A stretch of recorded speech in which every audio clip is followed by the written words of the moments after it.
बहुत चिंता का विषय भी है। वैसे तो हम तो पहले से ही कह रहे हैं कि हिमाचल, क्योंकि एक फ्रंट लाइन में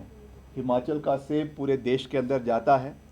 और जिस तरीके से जो हमारी इंपोर्ट ड्यूटीज़ देश की है, जब भी उसमें जो है वो कमी होती है तो उसका सीधा नुकसान वो हिमाचल को होता है। उस दृष्टि से चाहे वो अमेरिका का सेब है, चाहे चीन का है, और आज के परिप्रेक्ष्य में जो तुर्की का सेब जो भारत में आ रहा है, ये भी एक चिंता का विषय बन रहा है। निश्चित तौर से आप देख रहे हैं, और पूरा देश इस चीज़ को देख रहा है, पूरा प्रदेश इस चीज़ को देख रहा है कि कहीं ना कहीं जो हमलावर पाकिस्तान रहा है उसमें एक टैक्टिकल सपोर्ट जो है वो टर्की का रहा है। चीन का तो रहा ही है, मगर उसके साथ साथ टर्की भी कहीं ना कहीं पाकिस्तान के साथ खड़ा हुआ नज़र आया है। चाहे वो ड्रोन्स का इस्तेमाल की बात है, चाहे वो और टेक्नोलॉजिकल जो चीज़ें टर्की से पाकिस्तान को सप्लाई हुई है, उस चीज़ के मद्देनज़र है। तो निश्चित तौर से जो इतनी भारी मात्रा में भारत के अंदर तुर्की का सेब आ रहा है, और उसका सबसे ज़्यादा नुकसान अगर किसी राज्य को हो रहा है, डायरेक्ट इम्पैक्ट अगर किसी राज्य को उसका हो रहा है, तो वो हिमाचल प्रदेश को हो रहा है। तो उस परिप्रेक्ष्य से मुझे विश्वास है कि हमें इस विषय को पूरी मजबूती से उठाना चाहिए। हमारे मुख्यमंत्री जी इस विषय को निश्चित तौर से उठाएंगे, हम भी इस विषय को उठाएंगे, और जहाँ पर भी मौका लगेगा हम निश्चित तौर से इसके बारे में बात करेंगे कि एक और, जैसा कल प्रधानमंत्री जी ने कहा कि खून और पानी एक साथ नहीं बह सकता है। जहाँ तक इंडस वाटर ट्रीटी की उन्होंने बात करी है, उसको अबेयंस में रखने की बात करी है, उसका भी हम समर्थन करते हैं। क्योंकि जब किसी भी तरीके के स्कर्मिशेस होते हैं, किसी भी तरीके का युद्ध होता है, तो उसमें एक काइनेटिक फोर्स के माध्यम से जो कार्रवाई होती है वो तो होती है, मगर जो बैक चैनल तरीके से, इकोनॉमिक तरीके से और तरीक़ों से जो सैंक्शंस देशों के ऊपर लगाए जाते हैं, वो भी आज के ज़माने में उतने ही महत्वपूर्ण हैं। तो मैं कुल मिलाकर ये बात कह सकता हूँ, क्योंकि ये मसला हमेशा से राष्ट्रहित का है, राष्ट्र की आंतरिक सुरक्षा का है, तो इसमें पूरा देश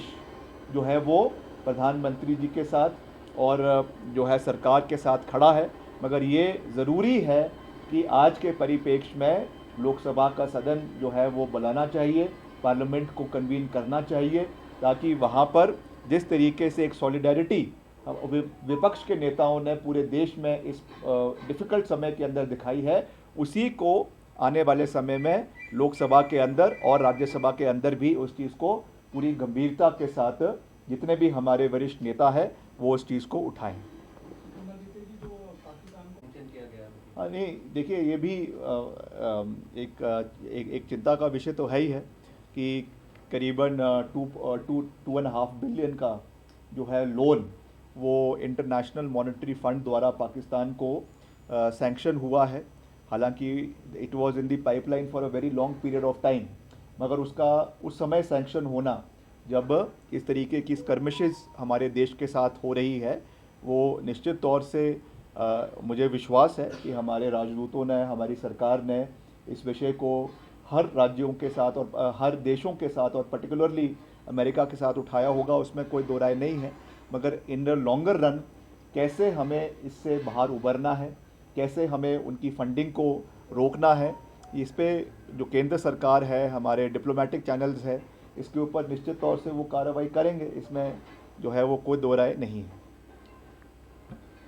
तो देखिए, जो पूरा प्रकरण पिछले कुछ दिन से भारत की सीमाओं पे घटा है, और जिस तरीके से ये सारी शुरुआत जो पहलगाम में आतंकवादी हमला हुआ है, उसके फलस्वरूप भारतीय सेना ने जो पाकिस्तान के अंदर आतंकी ठिकाने हैं उनके ऊपर जो कार्रवाई करी है, उसको पूरे देश ने सराहा है। ये कोई राजनीतिक का मसला नहीं है। इसमें हमने पहले भी कहा है और आज भी हम इस बात को दोहरा रहे हैं कि देश के 140 करोड़ लोग और प्रदेश के 70 लाख लोग इस विषय पर एकजुट है हमारे देश के आदरणीय प्रधानमंत्री जी के साथ है और उसके साथ साथ जो हमारी आर्म्ड फोर्सेस है उनके साथ पूरी चट्टान की तरह खड़े हैं। और इसमें निर्णायक कार्य जो है कार्यवाही हमारी भारतीय सेना द्वारा और सभी आर्म्ड फोर्सेस द्वारा, चाहे वो थल सेना है, चाहे वो वायु सेना है, चाहे वो नेवी है, उनके माध्यम से कोऑर्डिनेटेड तरीके से करवाई गई है और निश्चित तौर से इस पे हम सबको गर्व है।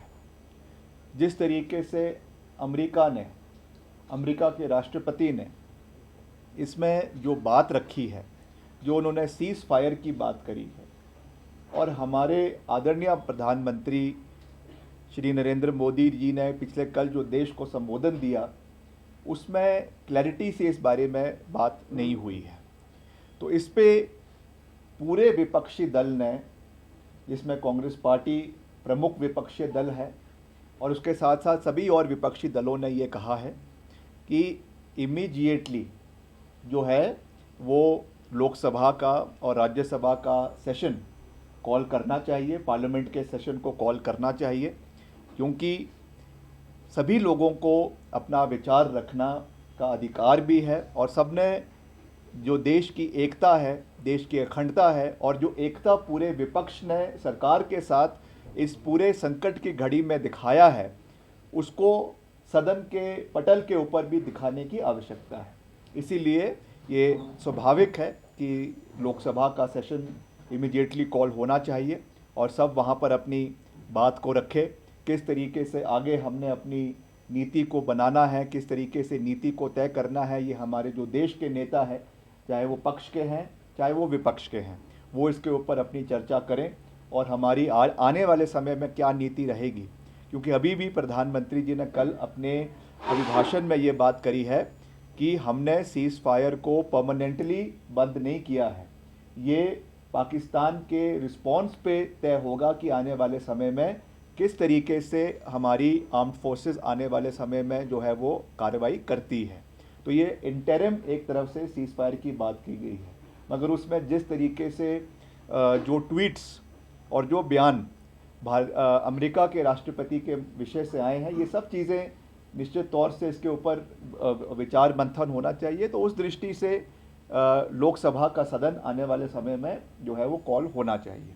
जहाँ तक इसमें सेब के इंपोर्ट की बात है,